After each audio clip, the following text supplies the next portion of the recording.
Hello, നമ്മുടെ മഴതോറും മുമ്പേ സീരിയലിൻ്റെ നാളത്തെ ഒരു പ്രൊമോ വീഡിയോയിലോട്ട് ഏവർക്കും സ്വാഗതം.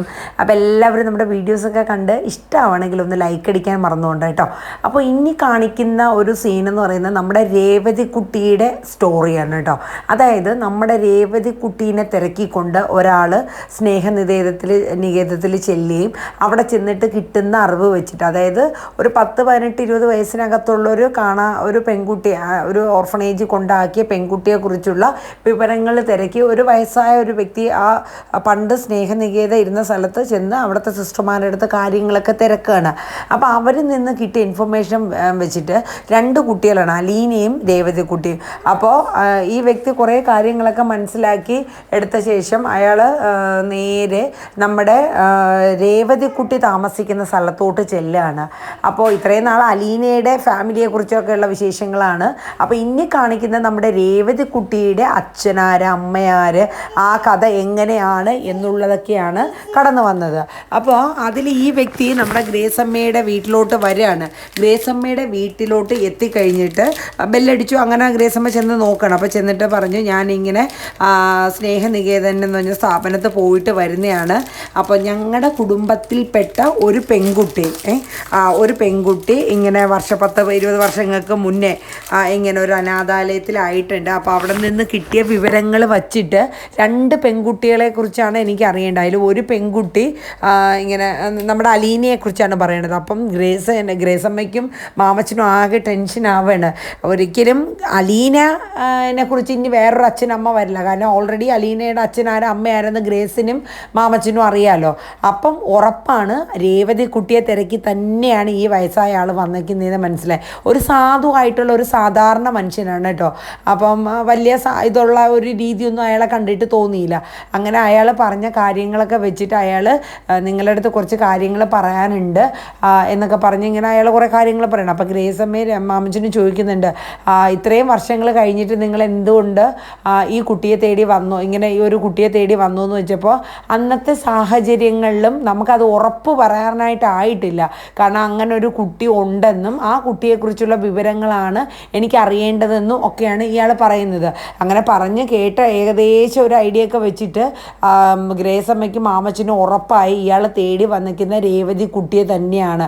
രേവതി കുട്ടി ഇനി അലീനയ്ക്ക് അമ്മയും അച്ഛനും ഇതുപോലെ അവക്കും ഇനി അമ്മയും അച്ഛനും വന്ന് അവൾ നമ്മളെ ഇട്ടേച്ച് പോകുമോ എന്നുള്ള ഒരു പേടിയും ഭയവും അവരിൽ വന്നു. അങ്ങനെ അയാൾ എന്തായാലും ഞാൻ കുറച്ചും കൂടെ കാര്യങ്ങൾ മറ്റേ കുട്ടി, അതായത് അലീനയുടെ കാര്യങ്ങൾ ഇവർക്കറിയാവുന്ന പോലെ അയാൾക്കറിയില്ലല്ലോ, ആ കാര്യങ്ങളും കൂടെ തിരക്കിയിട്ട് ഞാൻ ഉറപ്പിച്ച് പറയാം എന്ന് പറഞ്ഞ് നിങ്ങളുടെ നമ്പർ തരാൻ പറ. അങ്ങനെ മാമച്ചൻ്റെ നമ്പർ അയാളുടെ ഫോണൊന്നുമില്ല കേട്ടോ, ഡയറിയിൽ എഴുതി കൊടുത്ത് വിടുകയാണ്. അങ്ങനെ അയാൾ അവിടെ നിന്ന് പോയി കഴിഞ്ഞു. അപ്പോഴേക്കും ഗ്രേസിനും മാമച്ചനും ആകെ ടെൻഷനായി. ഇനി രേവതി കുട്ടിയെക്കുറിച്ച് തന്നെയാണ് ഇയാൾ പറയണത്, രേവതി കുട്ടി ഇനി ഇവിടെ നിന്ന് പോവോ നമ്മളെ വിട്ട് എന്നൊക്കെയുള്ള ഭയവും പേടിയും സങ്കടവും ഒക്കെ ഇവർക്ക് വരാം കേട്ടോ. അങ്ങനെ രേവതി കുട്ടി ആ സമയം അവിടെ ഇല്ലായിരുന്നു, കാരണം ഇപ്പോൾ കോളേജിലൊക്കെ പഠിക്കുകയാണല്ലോ. അങ്ങനെ രേവതി കുട്ടി കോളേജിൽ പോയിട്ട് തിരിച്ച് വൈകിട്ട് വരികയാണ് കേട്ടോ, വിശന്ന് കലറിങ്ങി വരണം. അപ്പോൾ ഗ്രേസ് ചായയൊക്കെ കൊടുക്കണു, ഫുഡ് എടുത്ത് സ്നാക്സോ എന്തൊക്കെ കൊടുത്തുകൊണ്ടിരിക്കുകയാണ്. അപ്പോൾ രേവതി കുട്ടീനെ അടുത്ത് നമ്മളെ ഗ്രേസ് ചോദിക്കുന്നുണ്ട്, നീ ഇപ്പോൾ അലീനയെ വിളിക്കാറില്ലേ? വിളിച്ചിട്ട് ഒരാഴ്ചയായി, അവിടെ എന്നാ വിശേഷം? പ്രത്യേകിച്ച് വിശേഷമൊന്നുമില്ല, ഇന്ന് എന്തായാലും ഒന്ന് വിളിക്കണം എന്നൊക്കെ പറഞ്ഞിരിക്കുകയാണ്. എൻ്റെ ഗ്രേസ് മാമച്ചനും കൂടെ പതുക്കെ രേവതിയുടെ അടുത്ത് ചോദിക്കുകയാണ്, അലീനയ്ക്ക് ഇപ്പോൾ അച്ഛനായി, അമ്മയായി, കൂടപ്പിറപ്പായി, എല്ലാവരും ആയി. ഇതുപോലെ എപ്പോഴെങ്കിലും രേവതി കുട്ടി നിന്നെ തിരക്കി ആരെങ്കിലുമൊക്കെ വന്നു കഴിഞ്ഞാൽ നീ ഞങ്ങളെ ഉപേക്ഷിച്ച് അവരോടൊപ്പം പോകുമെന്നൊക്കെ ചോദിക്കട്ടോ. ഇത് കേട്ടപ്പോൾ രേവതി കുട്ടിക്ക് ആകെ ഒരു സങ്കടമാവുകയാണ്. എന്നാലും പെട്ടെന്ന് അപ്പോൾ രേവതി കുട്ടി അലീനേനെ പോലെയല്ല. കാര്യം എന്ന് വെച്ചാൽ അലീന ഒരു ഇച്ചിരി സോഫ്റ്റാണ്. പിന്നെ രേവതി കുട്ടി പറഞ്ഞു, അലീന ചേച്ചി എപ്പോഴും ഞങ്ങൾ സ്നേഹനികേതത്തിലായിരുന്നപ്പോഴും പറയും, എൻ്റെ അച്ഛനും അമ്മ ഒക്കെ കാണുമ്പോൾ ഞാൻ അവരെ സ്നേഹിക്കും. കാര്യം എന്ന് വെച്ചാൽ സാഹചര്യം കൊണ്ടാണല്ലോ അവർ എന്നെ ഉപേക്ഷിച്ചത്. പക്ഷെ അവരെ കണ്ടു കഴിഞ്ഞാൽ ഞാൻ തീർച്ചയായിട്ടും അവരെ സ്നേഹിക്കുമെന്നും അവരോടൊപ്പം പോകുമെന്നൊക്കെ പറഞ്ഞു. പക്ഷേ രേവതി കുട്ടി നേരെ തിരിച്ചാട്ടോ, ആളിച്ചിരി ബോൾഡാണ്. എല്ലാവരോടും റെസ്പെക്റ്റും സ്നേഹവും ഒക്കെ ഉണ്ട്. എങ്കിലും ഒരിക്കലും രേവതി കുട്ടി അലീന പോയതുപോലെ പോവില്ല എന്ന് പറയണം. കാരണം എന്നെ ചോര കുഞ്ഞായി ഇരിക്കുന്ന സമയത്ത് എന്നെ ഉപേക്ഷിച്ച് അല്ലെങ്കിൽ എന്നെ വേണ്ട എന്ന് വെച്ച ആ അച്ഛനെയും അമ്മയും തേടി ഞാൻ എന്തിനു ഇനി അവർ വരുമ്പോൾ ഞാൻ പോകണം? ഒരിക്കലും ഞാൻ പോകില്ല. എനിക്കൊരിക്കലും സ്നേഹവും അവരോട് തോന്നില്ല എന്ന് പറയുന്നുണ്ട്. കാര്യം ഞങ്ങൾ സ്നേഹനികേതത്തിൽ കഴിഞ്ഞ ജീവിതം ഞങ്ങൾക്ക് എന്താണെന്ന് ഞങ്ങൾക്കറിയാം. ഓരോ കുട്ടികളുടെ അച്ഛനും അമ്മയായിട്ട് കഴിയുന്ന കാണുമ്പോൾ ഞങ്ങളുടെ മനസ്സ് ചങ്ക് പൊട്ടുന്ന കണക്ക് ഞങ്ങൾ വേദനിച്ചിട്ടുണ്ട്. ഞങ്ങൾക്ക് ഈ ഭാഗ്യം ഇല്ലാണ്ടായി പോയല്ലോ, ഭക്ഷണത്തിന് ഞങ്ങൾ ബുദ്ധിമുട്ടിയിട്ടുണ്ട്, അത്രയും കഷ്ടപ്പെട്ടാണ് ഞങ്ങൾ ഇപ്പോൾ വന്നത്. ഇവിടെ വന്നു കഴിഞ്ഞപ്പോൾ എനിക്ക് നല്ലൊരു അച്ഛനും അമ്മയും കിട്ടി, ഗ്രേസും എൻ്റെ മാമച്ചനും. നിങ്ങളെ ഉപേക്ഷിച്ച് ഈ ഒരു സ്നേഹം തട്ടി മാറ്റിയിട്ട് ഞാൻ ഒരിക്കലും പോവില്ല എന്ന് പറഞ്ഞു കേട്ടോ രേവതിക്കുട്ടി.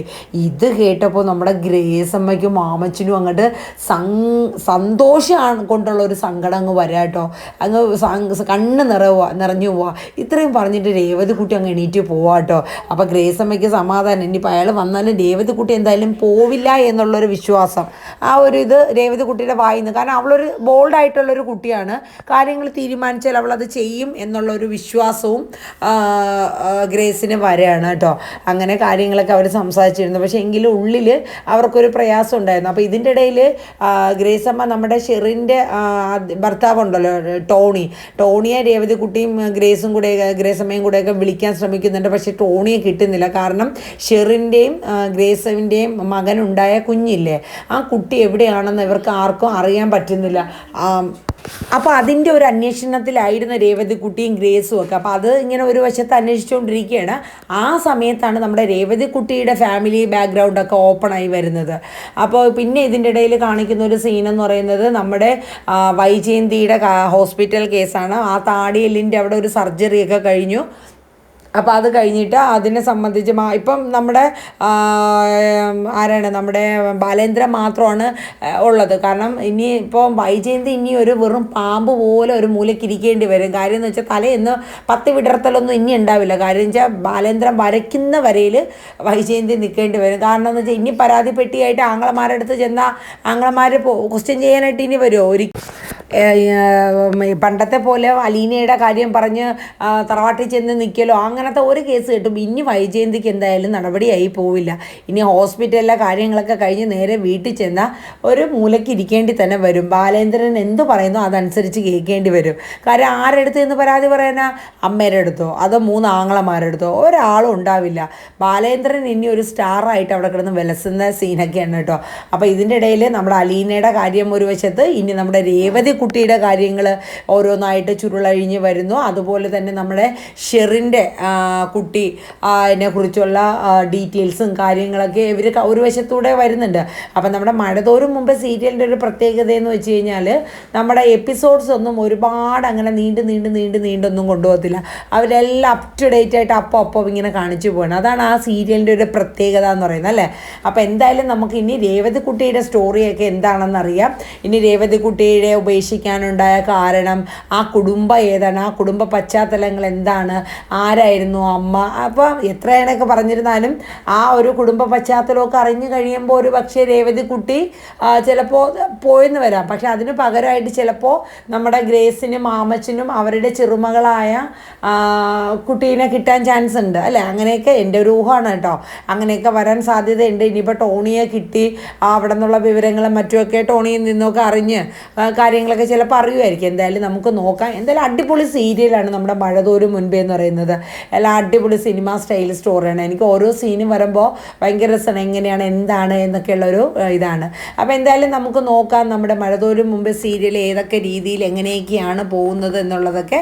അപ്പോൾ നമ്മുടെ വീഡിയോസൊക്കെ കണ്ട് ഇഷ്ടപ്പെടുകയാണെങ്കിൽ എല്ലാവരും ഒന്ന് ലൈക്കൊക്കെ ചെയ്യുക. പിന്നെ പറയുന്നതിലൊക്കെ എന്തെങ്കിലും മാറ്റമുണ്ടോ, ടൈമിങ്ങിൽ എന്തെങ്കിലും മാറ്റമുണ്ടോ എന്നൊക്കെയുള്ളത് കൃത്യമായിട്ട് നിങ്ങൾ ഒന്ന് കമൻറ്റ് ബോക്സിൽ രേഖപ്പെടുത്തുകയാണെങ്കിൽ അതനുസരിച്ച് നമുക്ക് നോക്കാം കേട്ടോ. അപ്പോൾ എല്ലാവരും നമ്മുടെ വീഡിയോ ഇഷ്ടപ്പെടുകയാണെങ്കിൽ ഒന്ന് ലൈക്ക് അടിക്കുക. പുതുതായിട്ട് വരുന്ന ആൾക്കാരൊക്കെ ഉണ്ടെങ്കിലേ മുത്തുമണീസെ എല്ലാവരും നമ്മുടെ ചാനലൊന്ന് സബ്സ്ക്രൈബൊക്കെ ചെയ്ത് വെച്ചോളൂ കേട്ടോ. നമ്മളിടുന്ന പ്രൊമോസ് അപ്പോൾ നിങ്ങളുടെ കൃത്യമായിട്ട് നിങ്ങളുടെ കൈകളിൽ എത്തിക്കോളും. അപ്പോൾ എല്ലാവരും നമ്മുടെ വീഡിയോസൊക്കെ ഒന്ന് കാണുക, കണ്ട് സപ്പോർട്ട് ചെയ്യുക. പിന്നെ എന്താണ്, എല്ലാവർക്കും നല്ലൊരു ശുഭരാത്രി പറഞ്ഞുകൊണ്ട് ഇന്നത്തെ വീഡിയോ വൈൻഡപ്പ് ചെയ്യുന്നു. Tata bye bye, good night.